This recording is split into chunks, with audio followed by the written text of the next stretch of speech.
Hello creators, and welcome back to the Alaska STEAM Hub. Today we're going to do part 4 of our Tinkercad tutorial series, so go ahead and get onto your computers, log into tinkercad.com, and let's get started.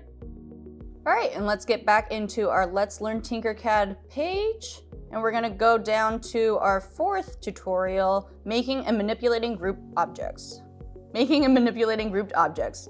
Continue to the next step. We are now going to explore the superpower of Tinkercad, combining simple shapes to make complex objects. Combining shapes is the fundamental purpose of solid modeling. This is how fun stuff like cars, buildings, and spaceships get made. And now we're going to teach you this superpower. Are you ready? Let's make some cool shapes. Creating a compound shape. Let's begin by combining 2 cylinders and a box to make a heart. When you group objects, you need to be careful that there are no gaps between the objects or they may not stick together when 3D printed. When the overlapping shapes are combined, remember Boolean addition, the overlapping parts will be removed, and you'll be left with one heart shape. Let's go ahead and drag and place 2 cylinders and 1 box in the work plane. Remember to place them within the hints so everything is aligned. Once you've done that, continue to the next step. Grouping component shapes. In order to create one solid object, you will need to group 3 overlapping objects together into a heart. To do this, while holding Shift, click each of the shapes. Each selected shape will have a blue glow around it. Up in the menu bar, click the Group button. Then, continue to the next step. Nice job! Now that we have the new single object, let's duplicate it so we can have 2. When you duplicate a shape, it will be placed directly within the original shape. This means, because they are identical, they will appear as one. You will not be able to see both shapes until you move or change one of them. In the menu bar, go to Edit, then select Duplicate. Then click Next. Scaling the group. Now, scale the duplicate object so it is centered, smaller, and taller than the original. A group or complex shape will scale just like a primitive shape. While holding Alt or Command on a Mac, grab the height handle, the white square on top, and make the shape taller. Then, grab a corner handle, and while holding Shift or Alt or Command on a Mac, make the duplicate smaller. Once you've done this, continue to the next step, turning a group into negative space. Now, let's cut a heart-shaped hole in the heart-shaped solid. Like in Lesson 1, we're going to take a Boolean subtraction from another object. Even though we are working with complex shapes, they still behave as one in Boolean operations. With the smaller heart selected, choose the hole property in the inspector. Then, continue to the next step, nested groups. Now select both objects and use the Group tool in the menu bar. You just did something amazing. You made a group of groups. And now you can easily make a group of groups of groups. You can do this as many times as you'd like. This is called nested groups, similar to Russian nesting dolls. In fact, we're going to make a new shape with groups of groups.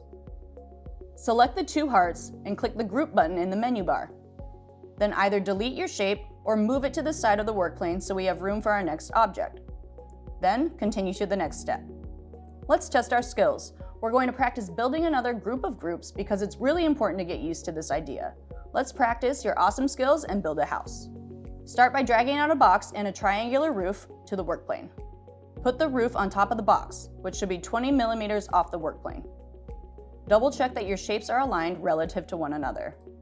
Then continue to the next step. If you want your shapes to have different colors, you need to change the colors of each shape before you group the shapes. Because complex shapes behave as one, once the shapes are grouped, changing the color will change the color of the whole complex shape. To do this, let's select the color of your house using the color menu in the inspector. Before continuing, you'll also want to nudge your roof onto your house. Make sure it lines up with the hints. Then continue to the next step. Group inheritance. Let's group our shapes. Oops, what happened to our colors? Group inheritance. When a group is made, the color of the first item selected will be given to the whole shape. Don't worry, your computer remembers all the original colors, so let's get them back.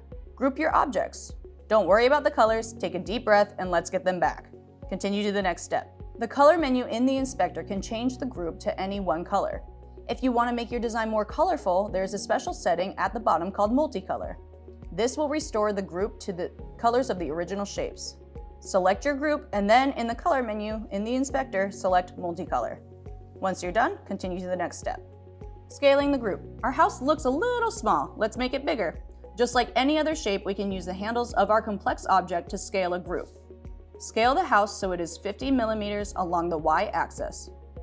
Then click Next. We also want to create your house so it's a little bit more exciting than a simple box. Let's duplicate our original shape and rotate the copy by 90 degrees. Select your shape, duplicate it, and then rotate 90 degrees around the Z-axis. Then continue. A cross-shaped house looks a little odd. Let's scale the duplicate down to 50% of the original length so that the duplicate's peak stops at the peak of the original. Let's make the duplicate part 25 millimeters long. Then click Next. Adding doors and windows. I bet you're getting the hang of this. Why don't you make some doors and windows? Make whatever windows you like. Don't forget to use the duplicate to quickly make identical windows. Customize your house. I bet you can make an even better one now. When you're done, click Done. And that's it. Thanks for joining us for this tutorial. Stay tuned for our next one. And as always, keep creating.